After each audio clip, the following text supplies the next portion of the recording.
Welcome to business coaching institute. आप सभी साथियों का बिजनेस कोचिंग इंस्टीट्यूट में स्वागत है। साथियों, जैसा कि आपको स्क्रीन पर कुछ क्वेश्चन दिखाई दे रहे होंगे, आज हम लोग इन क्वेश्चनों को करेंगे और समझेंगे कि कैसे कैसे बोर्ड के क्वेश्चन पूछे जाते हैं।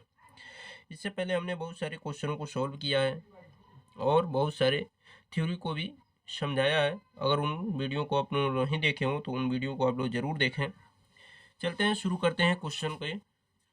और ये जो भी क्वेश्चन होंगे ये यूपी बोर्ड 2024 में आने वाले इंपॉर्टेंट क्वेश्चन होंगे, इसलिए आप इनको बहुत ध्यानपूर्वक देखिए और चीज़ों को समझने का प्रयास कीजिए। इससे पहले मैं आपको बता दूं कि जो भी विद्यार्थी बोर्ड की तैयारी कर रहे हैं वो हमारे इस चैनल को ज़रूर सब्सक्राइब कर लें, ताकि जो भी हम वीडियो अपलोड करें उनकी नोटिफिकेशन उन तक पहुँच सके और अपनी तैयारी को वो अच्छी तरीके से मजबूत कर सके। ठीक है ना? क्योंकि स्वामी विवेकानंद ने ये कथन कहा था कि उठो, जागो और लक्ष्य प्राप्ति तक रुको मत। यानी अब आपको क्या करना है, एकदम तैयार हो जाना है अपने लक्ष्य को प्राप्त करने के लिए। इसी उद्देश्य के साथ हम लोग अपनी प्रिपरेशन को जारी रखेंगे।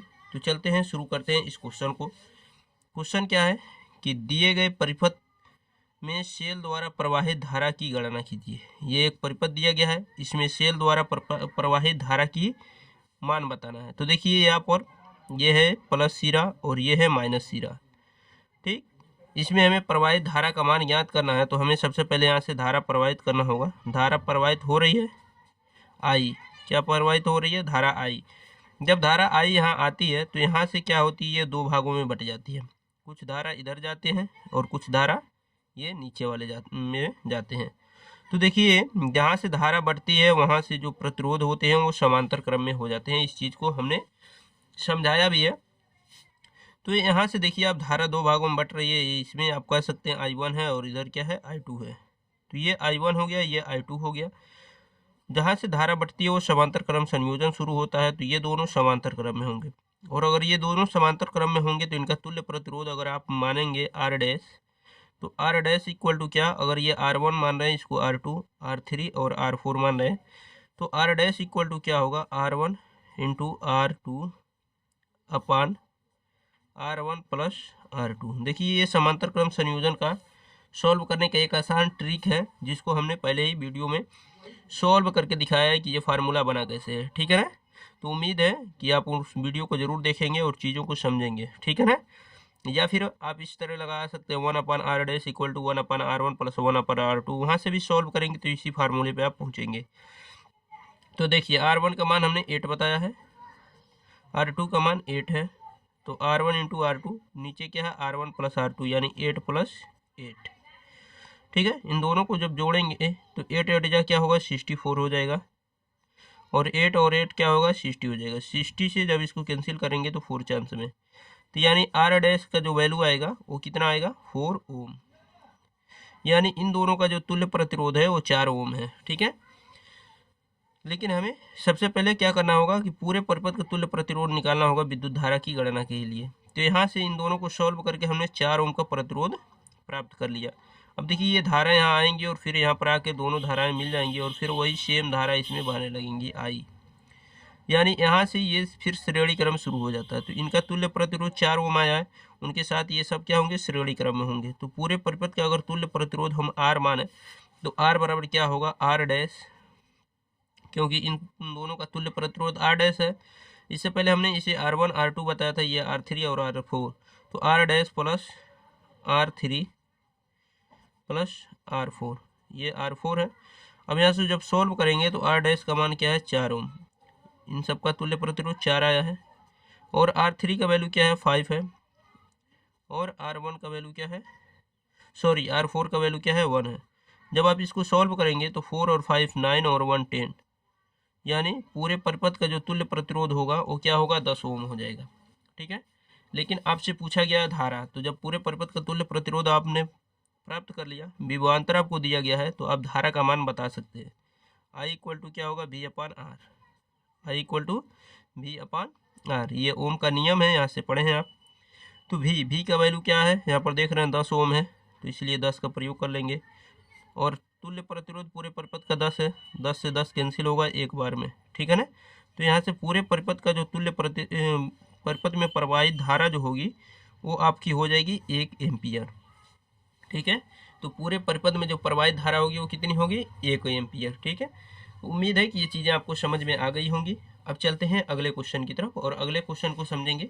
देखिए ये अगला क्वेश्चन है आपका, इसमें कह रहा है निम्न परिपथ में ज्ञात कीजिए। क्या ज्ञात करना है, पहला ज्ञात करना है कि सेल द्वारा प्रवाहित धारा, यानी ये सेल जो है इससे कितनी इसमें धारा प्रवाहित हो रही है। दूसरा 2 ओम प्रतिरोध के सिरों के बीच विभवांतर, 2 ओम का प्रतिरोध यह है, इसके सिरों का बीच विभवांतर क्या होगा। तो सबसे पहले जब यहाँ से धारा प्रवाहित हो रही है तो धारा यहाँ से आई आ रही है, यहाँ भी ये आई आएगी, लेकिन यहाँ आने के बाद जब इस पॉइंट पे पहुँचेगी तो उसे 3 रास्ते मिलेंगे, और 3 रास्ते मिलेंगे तो तीनों डायरेक्शन में जाना शुरू कर देगी, अलग अलग बट जाएगी।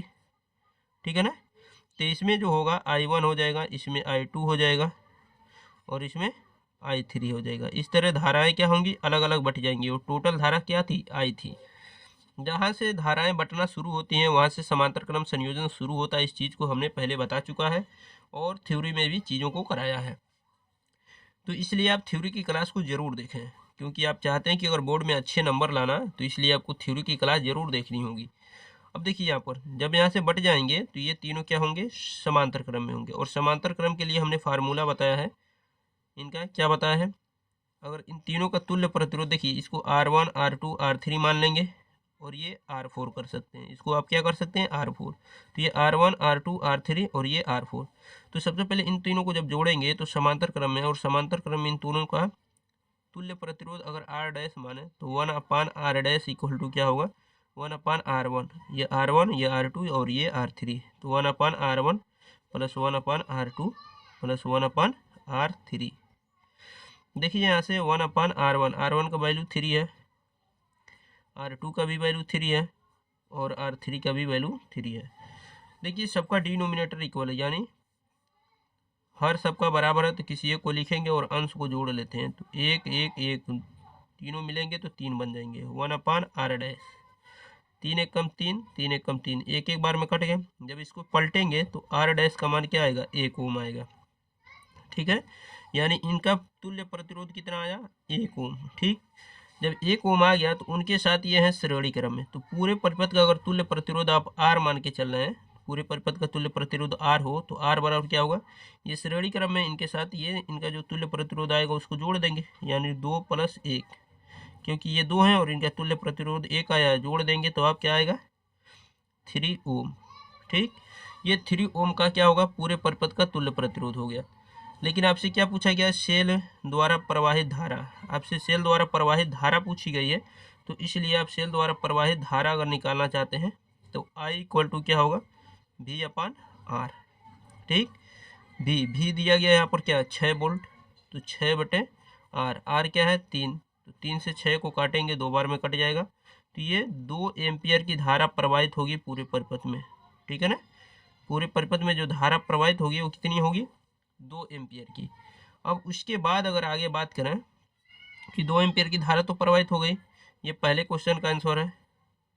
दूसरा करें 2 ओम प्रतिरोध के सिरों के बीच विभवांतर, तो 2 ओम प्रतिरोध के सिरों के बीच का अगर आपको विभवांतर बताना है दूसरे का जो, वो देखिए कैसे बताएंगे आप। देखिए 2 ओम के सिरों के बीच विभवांतर, तो आपने पढ़ा है V = I/R।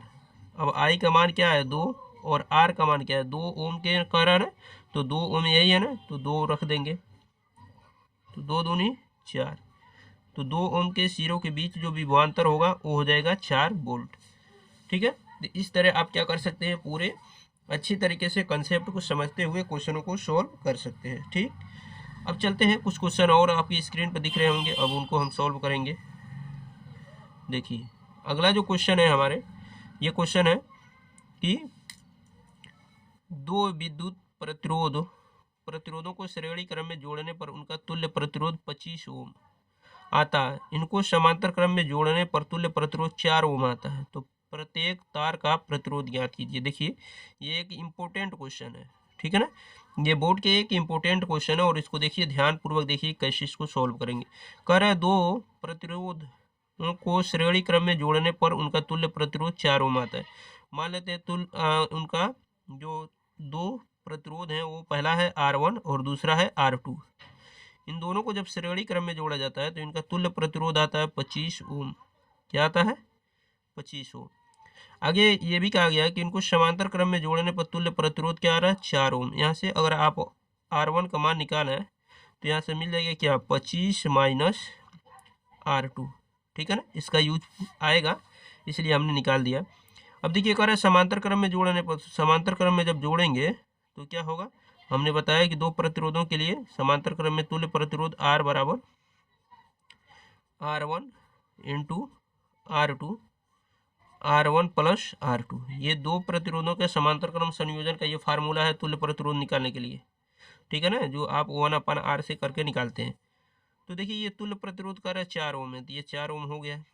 R1 गुणे R2, देखिए यहाँ पर आप R1 का मान निकालें 25 माइनस R2, तो क्या लिख सकते हैं आप R1 के जगह पर 25 माइनस R2 इंटू R2, ठीक है ना।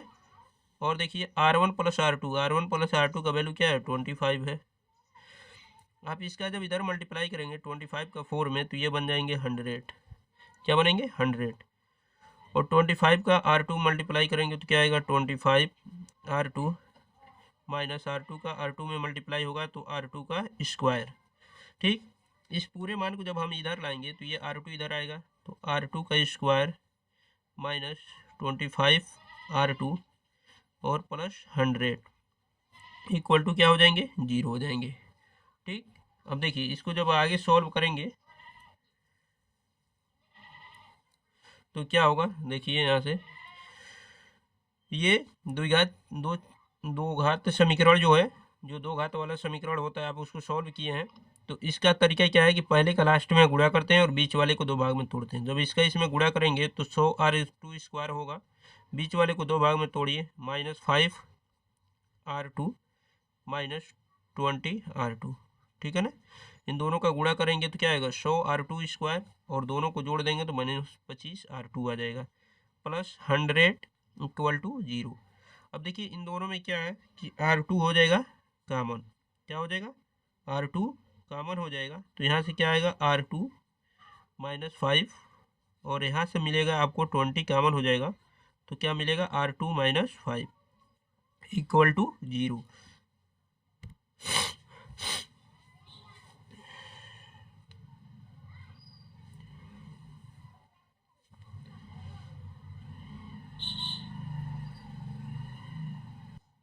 तो यहाँ से क्या आया, आप देखेंगे कि R2 माइनस 5 कॉमन कर लेंगे, यहाँ से क्या मिलेगा R2 माइनस 20 इक्वल टू 0, ठीक। अब देखिए आगे कैसे सॉल्व होगा,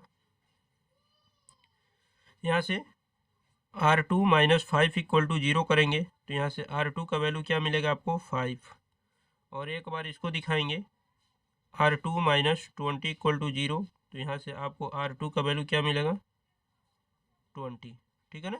तो इस प्रकार आप क्या कर सकते हैं R2 का वैल्यू फाइंड आउट कर सकते हैं। तो R2 का वैल्यू क्या आया 5 और यहाँ R2 का वैल्यू आया 20, ठीक है। लेकिन जब आप R2 का वैल्यू क्या रखेंगे 5 रखेंगे तो यहाँ पर जब इसमें रखेंगे ये इक्वेशन आप 1 कर सकते हैं। R2 का वैल्यू जब यहाँ 5 रखेंगे तो लिखेंगे R1 प्लस 5 इक्वल टू क्या दिया गया 25। जब यहाँ से सॉल्व करेंगे तो R1 का वैल्यू क्या आएगा आपको 25 इधर आके 5 इधर आके 25 में से माइनस हो जाएगा तो क्या आएगा 20, यानी जब आप R2 का वैल्यू 5 रखेंगे तो R1 का वैल्यू आएगा 20 और जब R2 का वैल्यू 20 रखेंगे तो R1 का वैल्यू क्या आएगा 5 आएगा। तो उम्मीद है कि ये चीज़ें आपको समझ में आ गई होंगी। अब चलते हैं अगले क्वेश्चन की तरफ और अगला क्वेश्चन देखेंगे। अगला क्वेश्चन भी बहुत ही इंपॉर्टेंट क्वेश्चन है। क्वेश्चन क्या है कि संलग्न विद्युत परिपथ में 1 ओम प्रतिरोध में प्रवाहित धारा तथा विभवांतर की गणना कीजिए। तो सबसे पहले इनका तुल्य प्रतिरोध निकालेंगे। देखिए यहाँ से धारा प्रवाहित हो रही है, धारा I आएगी, यहाँ से दो भागों में बटेगी और जब दो भागों में बटेगी तो इसमें I1 होगा, इसमें I2 होगा, ठीक है ना। इसमें I1 हो जाएगा, इसमें I2 हो जाएगा। तो ये होंगे समांतर क्रम में और समांतर क्रम में इनका तुल्य प्रतिरोध अगर R डैश हो तो R डैश वो इक्वल टू क्या होगा, ये R1 है, R2 है और ये R3 है। तो R डैश इक्वल टू क्या हमने बताया R1 इंटू R2। देखिए ये शार्ट फार्मूला है, आसानी से इससे आप सवालों को लगा सकते हैं। तो R1 का वैल्यू 3, R2 का वैल्यू 6, R1 का वैल्यू 3, R2 का वैल्यू 6।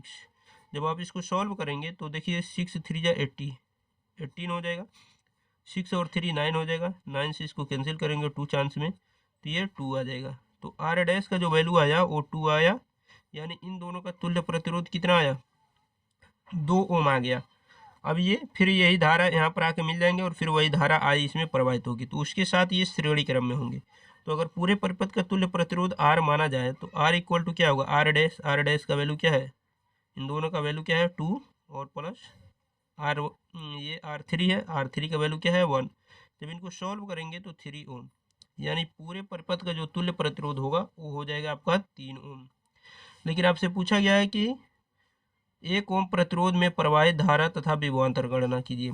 तो देखिए धारा का मान इक्वल अगर आपको निकालना है तो I इक्वल टू क्या होता है, V अपान R। तो I equal to V upon R, तो V का वैल्यू क्या है आप यहाँ देख सकते हैं 9 वोल्ट है, और R का वैल्यू क्या है 3 से इसको काटेंगे 3 त्रिकी 9, तो 3 एम्पियर, ठीक है ना। 3 एम्पियर जो होगा वो 1 ओम प्रतिरोध में प्रवाहित जो धारा होगी वो 3 एम्पियर होगी, क्योंकि यहाँ से धारा जो पूरे परिपथ में प्रवाहित होगी वो 3 ही एम्पियर की होगी। तो वही धारा यहाँ आएगी, फिर वो ये बढ़ती रहेगी 1 ओम में भी, तो 1 ओम में जो प्रवाहित धारा है वो 3 एम्पियर है। आगे पूछा है तथा विभवांतर बताइए। अब विभवांतर बताना है तो भी इक्वल टू क्या होगा, आई आर। आई का वैल्यू क्या है 3 ओम है, और 3 एम्पियर है, और आर का मान 1 ओम में पूछ रहा ना, तो आर का मान 1 रख देंगे। जब सॉल्व करेंगे तो 3 एकम 3 वोल्ट। तो 1 ओम में प्रतिरोध में जो विभवांतर होगी वो होगी आपकी 3 वोल्ट, और पूरे परिपथ में जो प्रवाहित धारा होगी अर्थात वही धारा 1 एम्पियर में 1 ओम में भी प्रवाहित होगी, वो होगी 3 एम्पियर। उम्मीद है कि चीज़ें आपको अच्छी तरीके से समझ में आ गई होंगी। तो वीडियो कैसा लगा आप लोग कमेंट बॉक्स में ज़रूर बताइएगा। जो लोग चैनल पे नए हो चैनल को ज़रूर सब्सक्राइब कर लें, क्योंकि बोर्ड के एग्ज़ाम तक हम सारी तैयारी आपको अच्छी तरीके से करा देंगे। तो मिलते हैं नेक्स्ट वीडियो में, तब तक के लिए अपना ख्याल रखिए, धन्यवाद।